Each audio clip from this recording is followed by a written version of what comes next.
Okay, Dave Scott is joining us this morning at Rock Academy. You're talking about these monitors at a science fair. Is that right, Dave? Yeah, we're talking about a lot of things here at the science fair. That is one of them, of course, which they are doing some experiments here with electricity. And radiation is on the mind of some of the students. And of course, Derek Falconer, he's an electrical engineer.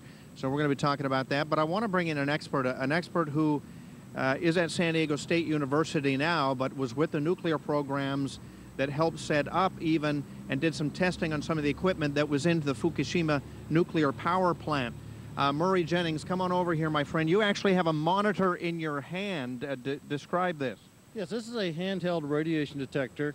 I've been using it since yesterday to measure the background radiation here in San Diego and to check and see whether or not we really have any change from this plume that's supposed to be hitting us.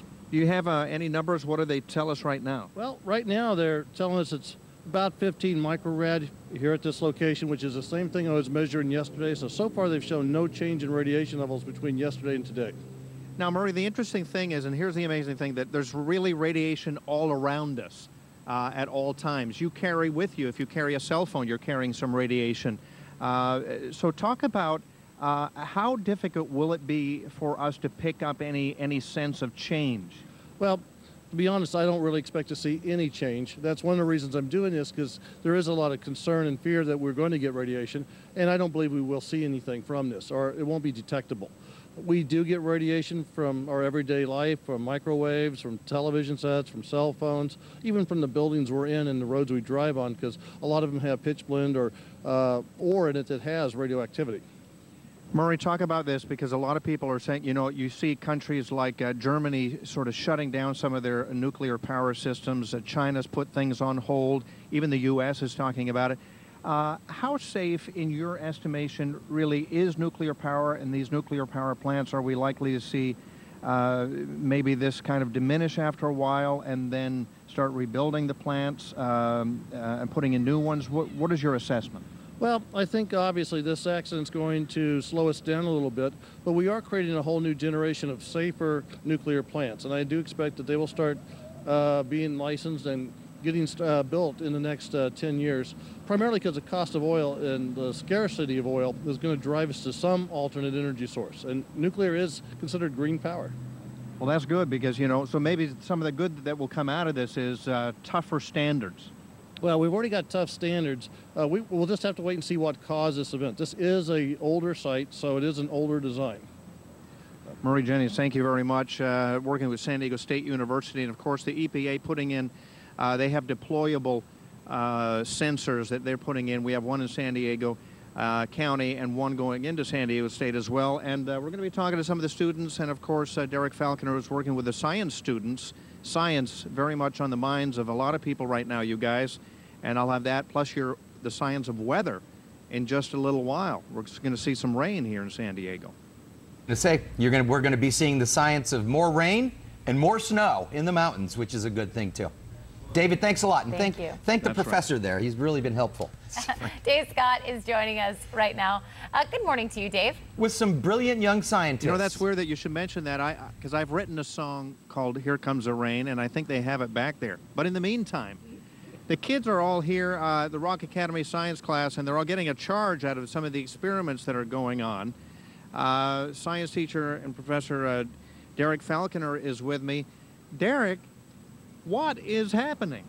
Well, we have a little experiment put together here, a little lab for the kids, and we're learning a little bit about electricity and batteries. We have 5 cells here stacked in series to create a little battery, and the kids are going to be learning about ionization and electricity.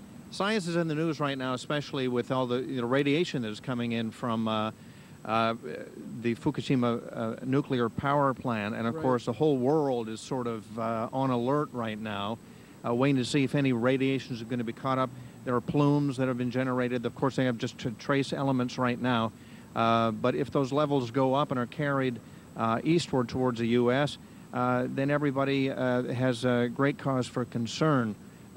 You've thought about this, doing what you do, being an electrical engineer. Yes, I have. As far as electronics are concerned, radiation can have quite a bit of an effect, obviously, on biology, on humans, on animals, plants. It can be a bit scary. The professor that was on a few minutes ago gave us some good news that we aren't experiencing levels of radiation right now, and let's hope that continues. Let's hope that continues. And you got all the kids. So you guys learning about science. You see the 5 cups there. When you look at that, it looks like just a simple thing there. Mike Saucedo gives us another. We have some electrical wires. How do you get electricity out of that, you think? Well, the cells stack up and they give their energy to the light. So you have 5 glasses of water. Is anybody thirsty, first of all? Oh, yeah. All right, can you explain, Derek, how does this work? Can you make... Sure. Well, what we have is aluminum and copper, and they're connected onto the wires. They're not touching here. And then in the glasses is actually a solution of salt, a little bit of vinegar, and water. So it's salt water with a splash of vinegar, and more or less what's going on is the salt water is allowing the aluminum and the copper atoms to actually break off what they've been attached to, and they go into the salt water, and they create a charge by doing that, because the nucleus has left, but they leave their electrons behind when they go into the water, and those electrons need to go somewhere. Okay, so so salt, vinegar, and water. Into the light. And then you put a conductor in there, the copper wire, and then you can actually get some light when you touch that. Is that right? Right, exactly. We are going to hook this up. You guys ready? Are you ready? Okay, do it on the count of 3. 1. Ready? 1, 2, 3.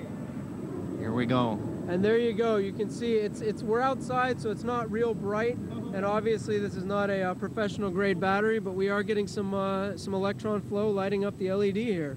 So in other words, Dan and Alexis, just using their coffee or using some water they have there on their anchor set, Sure. You guys could produce some kind of electrical charge. Absolutely, and maybe solve the world's energy problems, right?